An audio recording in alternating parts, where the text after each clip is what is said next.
1. The winner of this will improve to 11-1 and be knocking on the door for top 8.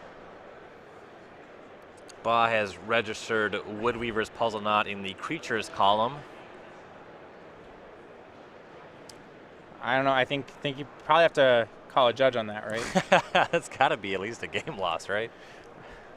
All right. Game is underway. Joe Bernal, Black Green Delirium. He is on the left. You mentioned kind of a blast from the past here on the SCG Tour, part of Team Hot Sauce Games. Joe Bernal played a lot on the tournament back when there was legacy portions of the Invitational. He played a lot of Stoneforge Mystics. That was kind of his style. Yeah, back when Stoneblade was like the deck to beat in Legacy, right? Yep. Turn 2, Grim Flayer on the play will be the first play of the game. That's from Joe Bernal. If you want to beat Naya Aetherworks, how important is this fast start out of Delirium? It's really the only way that they can do it. Well, and then it'll be tougher now that he loses the Grim Flayer to a Harnessed Lightning from Jacob. Jacob has to spend 2 energy but keeps 1 in reserves. Remember, if he gets to 6, that's what matters for activating Marvel. And Joe responds with another Grim Flayer, so this is a good start for him. Yep. If he's able to connect with this one, he'll be able to start filtering his draws, of course applying more pressure. Fortunately for Joe, not just sitting on a hand of murders and deadweights. And interestingly, when you get a tournament this long, do you think that Joe knew what his opponent was on before he started? The odds are probably pretty high, especially in the second day of competition where he has some time to do his homework. Right, the idea that he would just run into, that he wouldn't keep a deadweight heavy hand, likely. Right.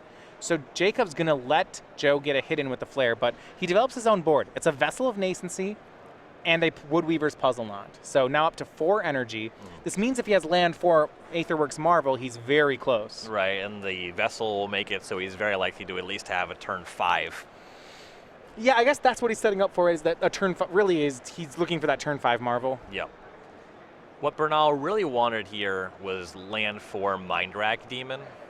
Yeah, he played land Liliana, milled 2 to get a creature and got a creature back. He was, I guess, hoping that just maybe he would get Delirium. Yeah. He didn't. He'll get another Grim Flayer back into his hand. It was an outside shot. He had 2 creature types in his graveyard. It would be really nice if he didn't have to draw a deadweight off the top of his deck, flip that over into sorcery. That would have been very nice. Swings in for 2 with the Flare. Joe actually did change his mind there. He was about to grab the Grim Flayer, but then changed gears and went with Ishkana.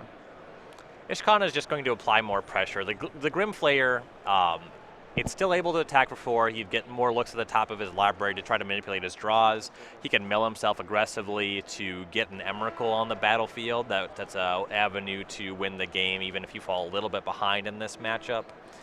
But the Ishkana is just going to pressure more. So Baugh should be down to 21 on the attack. Joe leaves 1 card on top of his deck and puts 2 in the yard.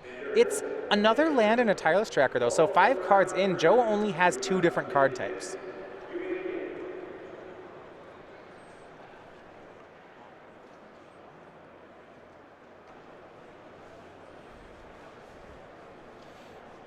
And back to Baugh. This is his 4th turn.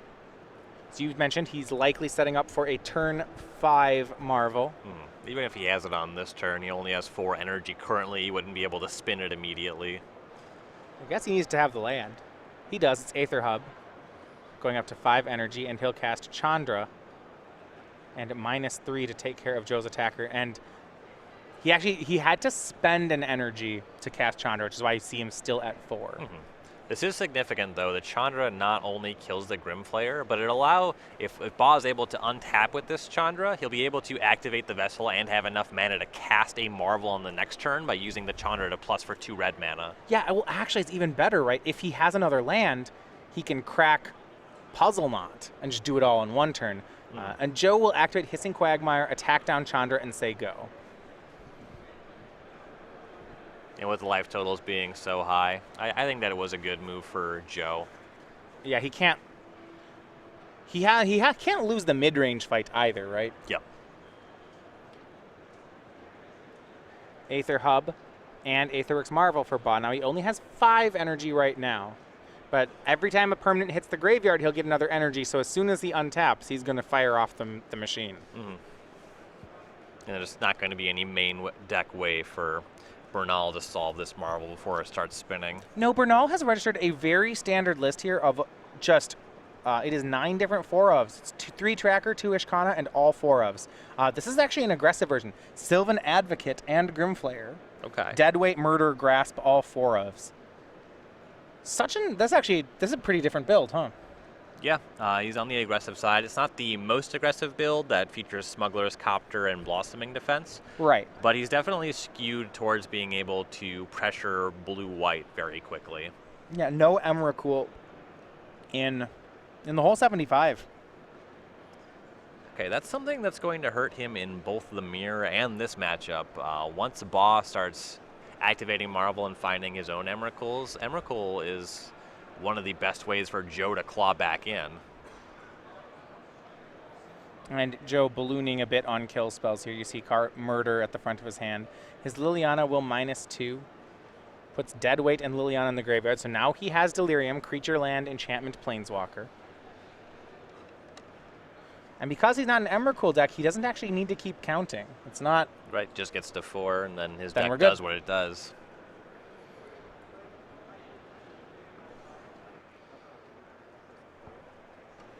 Took back the Grimflayer on that -2. So he has both Flayer and Ishkana in his hand.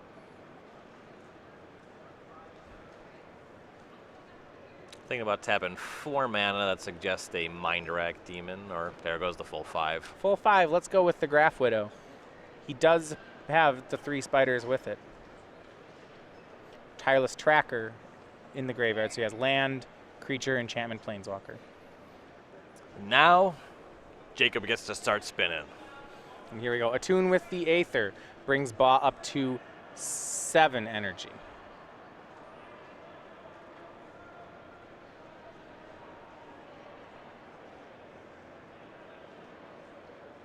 He'll find a land. So, what are the hits in Jacob's deck? We go through it. 4 copies of Emrakul, 1 copy of Sigarda, and 3 copies of Ishkana are the main hits. Now, his graveyard currently is instant Planeswalker. But if he sacrifices the Puzzle Knot and the Vessel before using Marvel, then he would get spiders off his Ishkana. Yep. Sorcery hitting the graveyard here as well, so he just needs to sacrifice one of these things. And you see Jacob, not a rookie at this kind of strategy. He is going to do just that. Jacob's the type of player that really, I never see him miss these kind of small operations things. He's very good about managing these sorts of resources effectively. Yeah. What is it? In math, we'd say he doesn't drop the negative sign very often. 4 cards off this Vessel. 2 lands, Harnessed Lightning, Woodweaver's Puzzle Knot. So he'll get a land.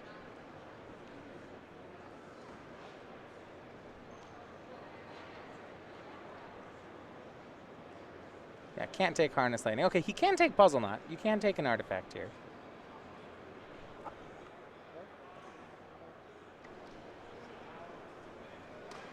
Vessel probably better than a land here for Baugh. Yeah, actually goes with Aether Hub. Yeah, land can build him towards casting Emrakul, something like that. More mana to activate Sigarda if he is able to put that on the battlefield. Yeah. Because the Vessel is put into the graveyard, that gets him an 8th energy.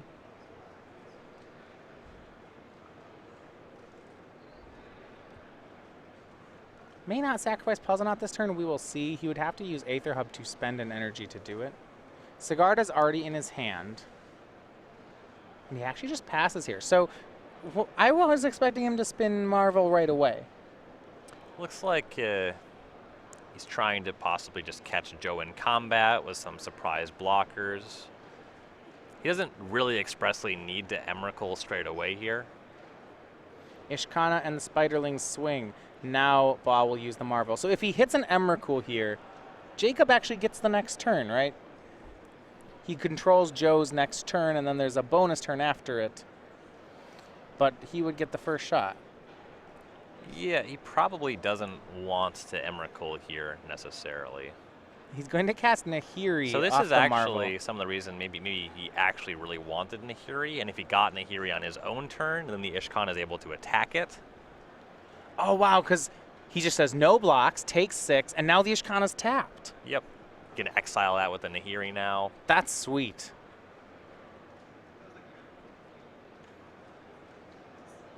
So Bernal down to 15. Or Baugh to 15. Bernal will follow up with Tireless Tracker and with Grim Flare and pass. No land for the Tracker. Baugh will use Aether Hub to go down to 1 energy, sacrifice Puzzle Knot to gain 3, make that 4 energy off Marvel. So goes to 5 is the net result. Yep, Aether Hub in hand to get it up to 6. There we go, up to 6.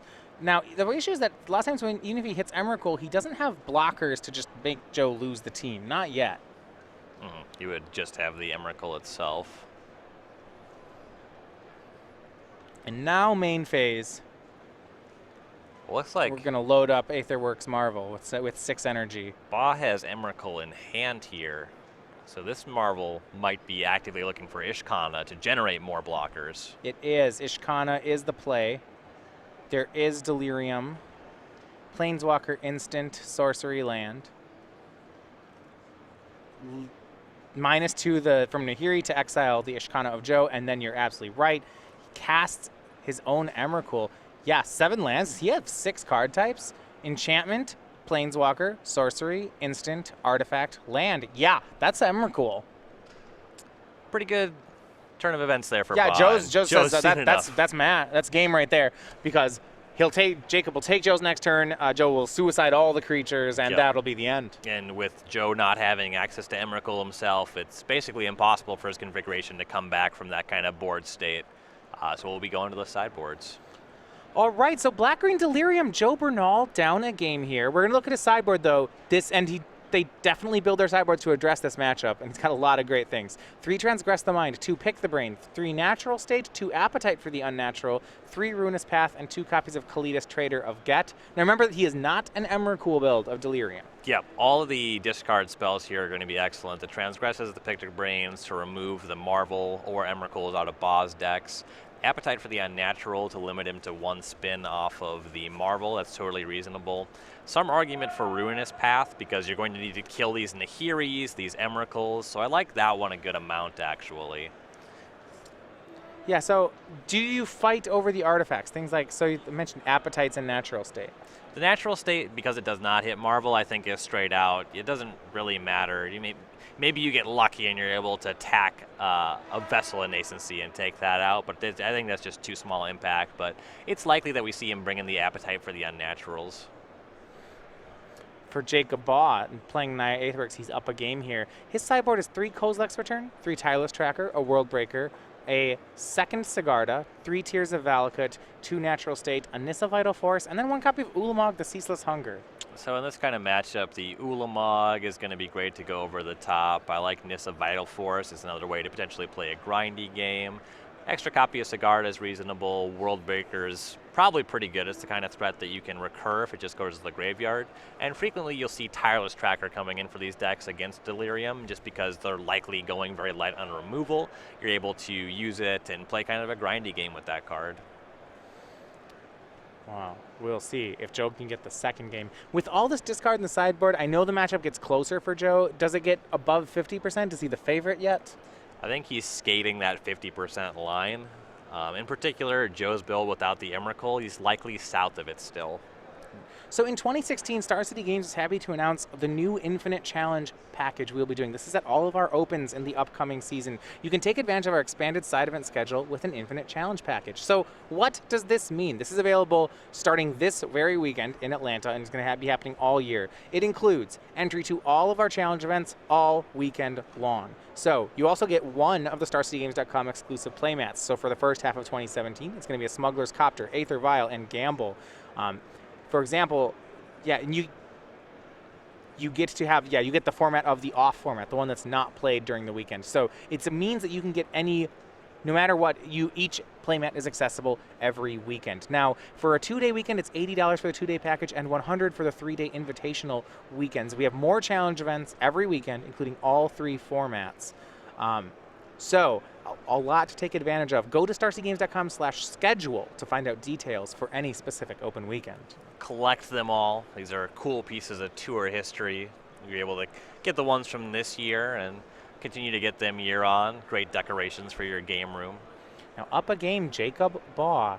And what a roller coaster it's been for him. He looks like he would make the Players' Championship. before 2 weekends ago, he was feeling very good about his chances. And then Brad Nelson won the Knoxville Open, and suddenly we said, I think Brad Nelson just took Jacob Baugh's spot. And so what's Jacob going to do? Well, this weekend, he might take Ted Felicetti's spot. Yeah, he's not having any of this getting bumped out nonsense. That's for sure. Yeah, the 27-year-old from Waterloo, Illinois, 11 Open top 8s and 2 wins. Those are this year. And, really one of the quieter performers, both in demeanor and I guess just you say 11 top 8s. That's a lot. You wouldn't expect that from him. I would describe him as a very humble individual. I would also use the word jolly. He's just very jovial, friendly, great guy to hang out with. Yeah, but what a tournament for him, 10-1. If he wins one more game here, he will enter the modern rounds at 11-1, facing what is likely 3 win-ins for top 8. Yeah, excellent position here. See if he's able to get that last game in the standard leg here. Pull ahead. See if Joe's able to answer back. And for Joe, this would be quite a comeback to the tour. A player we haven't seen in so long if he's able to crack the top 8. And these players, remember, both Bernal, Baugh, and Friedman are the only players at 10-1. Even with a loss, Joe Bernal will likely be no lower than 4th place. Yeah. So, game 2, Bernal on the play again. Starts on Evolving Wilds. For Baugh, he will just start building up toward that Marvel. Here is a tune with the Aether, 2 energy for the Aetherworks player. Now, Jacob has to expect in a post-board game that his hand is going to be torn up. Yes. Does that affect, I guess, what he keeps, his strategy here, what he prioritizes? You really don't want to mulligan too aggressive when the problem is discard spells. Yeah. You're just more likely every time you mulligan to have a hand that just becomes cold to discard.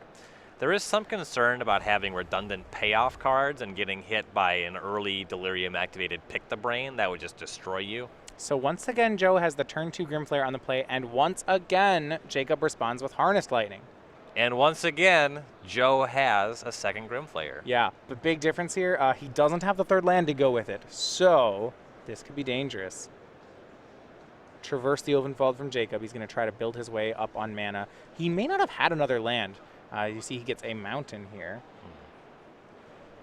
He did have a copy of Vessel of Nascency. And what I was kind of getting at is when there's a lot of discard on the other side, a card like Vessel of Nascency actually becomes very good. Yeah, you can kind of secretly have a card there. It's sort of similar to in Legacy where you kind of hide a card on the top of your deck with Brainstorm. There's less certainty in the matter, but you do get this kind of buff against discard spells. Well, Joe does draw a land here on turn 4. It's a copy of Evolving Wilds. He's going to sacrifice it before attacking, because he knows that if he stacks the top of his deck with the Grimflayer, he doesn't want to have to shuffle it away with Evolving Wilds. Yep, definitely. And when it comes to missing land drops, Joe's deck is a little worse at recovering than the stock build. He did skimp on, there's no grapple with the past in his 75. So Transgress the Mind from Bernal, and it just shows a whole grip of Planeswalkers. We see, look at this, Nahiri, Chandra, Nissa, 4 Planeswalkers in Jacob's hand. Now the other cards are Sigarda and a Vessel, but this is really interesting. I would not take a Chandra. There's no good choices here, but with the redundant Chandras, that seems to be the worst choice anyway. I'd take the Vessel. If only. Yeah. Now, what do you think of the fact last turn Jacob, he traversed for a mountain? Not. I guess that does allow the Chandras to be online. He needs double mountain to make these Chandras happen. One discard spell could take him off the Nahiri. So let's say he found basic planes. Joe casts his Transgress, takes the Nahiri. Now Baugh needs to produce a mountain to cast either of those Chandras and another land to produce any of his 5-mana spells. Despite the fact that there's no planes in play for Jacob, Joe will still take the Nahiri and then hit with Grimflayer. It's really interesting with the hand we see with Jacob. Joe can try to keep Jacob off balance while he goes aggro here. Yeah, it's going to take Baugh a little bit of time to find a land if he doesn't do it off the top of his deck because he can't play and crack Vessel immediately. So if he uses that and he only finds a land that enters the battlefield tapped, it's going to take even more time. Finds Servant of the Conduit. That'll be his play. He'll say go, get up to 5 energy. Joe, last turn on that Grim Flare hit, the top 3 cards were all lands, meaning he still does not have Delirium. It's only 3 card types. Well, let's see if he left some removal spells in here, because that would be very significant. Oh yeah, Grasp of Darkness for the Servant. Transgress again. The Grasp also, big deal. That added the 4th card type to Joe's graveyard. Yep. Yeah, significant on all fronts there. Instant sorcery creature land for Bernal. With this Transgress, I suppose you do just start to take these Chandras out. Yeah. So my wonder about that mountain was that the Vessel really doesn't feel like it's doing much in Baugh's hand. Yeah, he's definitely hurting there. Joe will take Nissa, so he's left Baugh with Chandra, Sigarda, Vessel. And now he hits for 4. Top 3 cards, Land, Sylvan Advocate, Grasp of Darkness. It looks like Joe has a Mind Rack Demon in his grip, which is something that's pretty effective at tangoing with these Chandras. That'd be the reason to leave those in the hand. That seems great, right? It's a 4/5, so Chandra can't actually shoot it. Yep. Sylvan Advocate, too. I like this. It'll take him a couple more land drops before that's effective, but yeah. Yeah, right, that's the difficulty if you put Advocate on top and your hand has no more lands in it. It's like, well, I really would... I want this card, but I want it to be a 4/5. Right. Yeah, he ends up binning the Sylvan Advocate. Bin's a 2nd Grasp here, so looks like he is concerned about the Servant of the Conduits. Aether Hub, the draw for Jacob Baugh. It shoots down Grim Flare immediately, and he passes back. And if he's able to untap with a Chandra, you can use that to enable the casting of one of his 5-mana spells on the following turn. And Lilia, he's going to Liliana. Okay, I like this from Joe a lot. Liliana -2, get back Grim Flare, and cast it. Yep, Good play. This Chandra does not have nearly enough loyalty to kill that. Chandra will plus. Exile Servant of the Conduit. He's not going to cast it. That means the 2 damage takes care of Liliana, and then he plays another Chandra, kills Grim Flare, and plays Vessel. Okay, Jacob's recovering. Draw for Joe Bernal. It's Grasp of Darkness. That's no help, but here's Mind Rack Demon. That's a card that survives Chandra. He'll cast that, mill himself for 4. But Joe's last card's a Grasp. He needs a lot of help from this demon. And despite such a good start from Joe, he needed to keep Jacob off balance just a little bit longer. I think that Liliana Grim Flare turn actually would have been better as just Mind Rack Demon. Because you can't kill it with Chandra. The backup Chandra was face up, but the first one just killed the Liliana, and then he killed the Flare. Yeah, just having the demon on the battlefield seems more significant. Now Chandra makes mana, and Jacob casts Sigarda, and he is setting up a wall. He has a Planeswalker, he has Sigarda, he has Vessel ready. This is very dangerous for Bernal. You know, Sigarda, it combats really well against the demon here, but if Joe still had Liliana, he could attack into it. If there was a block, he'd be able to Liliana it down. So Joe attacks the Mind Rack Demon at Chandra. Jacob blocks before damage. Joe will Grasp of Darkness. Jacob has to decide if he wants to make a 1/1 human with Chandra or crack that Vessel. He will... Okay, because Mind Rack Demon has Trample, doesn't it? It sure does. Oh, wow. So he gets both the Planeswalker and the Angel. So Jacob with no permanence, but he cracks Vessel. Can he hit something? And the 4th card down, Aetherworks Marvel. Well, yeah, that's a something indeed. But only 5 energy. Can Jacob find a 6th one off the top of the deck? No, it's a basic land. That doesn't play. Not yet. He'll cast Marvel. But then has to say go. We go to Bernal. Can he find a way to blow up the Marvel? No, his hand is just basic lands, but he will attack. Currently, Joe has a superior battlefield. Baugh has a lot of live draws to make that 6 energy, though. Joe's just don't draw an energy. Go. It's 20-10. 3 more hits is what Bernal needs. He needs to dodge Jacob drawing any energy, anything that can hit the graveyard. Aether, Vessel, Evolving Wild, 2nd Marvel. Vessel of Nascency, that's going to do it. So taps 2 to sacrifice it. Because the Vessel hits the graveyard, immediately that's the 6th energy for Baugh. But he will get more. He will get another card. Top 4 is Land, Ishkana, Harnessed Lightning, and another Sigarda. Oh. It's one of the 5 drops. I think he doesn't have enough mana to leverage Sigarda as quickly as he does. I don't know that Baugh knows whether or not Bernal has Emrakul in his deck. He's probably not assuming that there are no Emrakuls. Yeah, that's uncommon. I guess he's seen Sylvan Advocate in the graveyard, and when you see that, then you start to that's the biggest hint that there's no Emrakul. You do have to wonder if it's in the sideboard, though. Right. Even the Advocate decks can play it in the board. And so for that reason, Baugh probably values the hexproof on the Sigarda for him more than it's worth. Right, and he's going to make that play. His only source of white mana is the Aether Hub, so it actually costs him an energy. Just kidding. Last card was a basic Plains. Now he has to decide, when does he want to use the Marvel? The answer, right now. Here's the top 6 cards. And the Demon's tapped here, so Nahiri would be a really good find. Basically, any of his big spells are great. World Breaker, look, Tireless Tracker, another Marvel, an Ishkana. These are his options, and they're all pretty good. World Breaker is so much bigger than Demon, and Joe's been having some land issues. This is very good. I like it. Also, Aether Hub, colorless mana. Even if Joe kills it, Jacob can buy it back. And with the World Breaker exiling that Blooming March, take a look at Bernal's mana base. He's down to 1 green source? Yes, sir. That's fine. He doesn't have any double green cards, but takes him can't out of lose a lot another of mana. takes him out of some 2-spell territories. Like a good traverse into Ishkana. Right.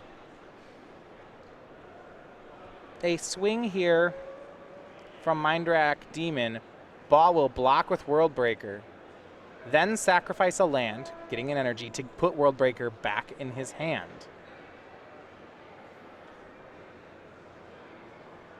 To 9 goes Jacob. Baugh draws. If it's a land, he can just recast the World Breaker. It's not. You can still cast that Sigarda. Has to pay. Yeah, cast Sigarda. Plays Vessel, says go. Vessel of Nascency was his draw. Back to Joe Bernal. Looks like Liliana was his draw. Now he's checking the graveyard. What creatures does he have? He's got Baugh down to 9 with a good enough Ishkana. Well, he'd need 2 more lands if he wants to activate it. And he knows that Baugh has another World Breaker. That's probably not good enough. So Baugh did not produce a land, and even if the Vessel finds a land, he'd have to use 2 mana to do it. I like attacking with the Demon. If Baugh blocks, you can use the Liliana to finish the Sigarda off, and then go from there. I think that's his best line. Right. I mean, this is all really tough, though, right? Because Baugh will get to untap with Sigarda. He can get 1/1s. He can activate Marvel again. There's a lot of things that can go wrong. Yeah, he really wants Baugh to block because he wants to kill this Sigarda. Will Jacob take the bait? Here's a swing for 4. Jacob's looking at the graveyard. It's like, I've been down this road before. Yeah. Blocking this Demon has not worked out for me in the past. Yeah, he's blocked it the last 2 turns and lost it in combat. Yep. A lot of Grasp of Darkness. He does block, though. Takes the bait. Joe, Planeswalker, kills the Angel. Plus side, Jacob stays at 9. Mm-hmm. And Joe has a lot of, or Jacob rather, has a lot of great top decks from here. Anything that makes 3 energy would be excellent. You get to spin the Marvel again, untap land, allow him to cast World Breaker. Tireless Tracker was his draw. That one not as strong. Yeah, that's certainly below average. So he'll sacrifice his Vessel. That puts him to 4 energy.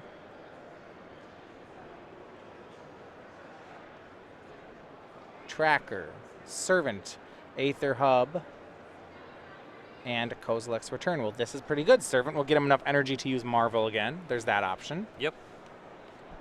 His hand is, he has a World Breaker. Well, this is interesting. He's going to go ahead and take the Aether Hub. So the Aether Hub is a guaranteed way on the following turn to cast a World Breaker. Okay, so Tireless, I like this Tireless Tracker, Aether Hub up to 5 energy, and a Clue.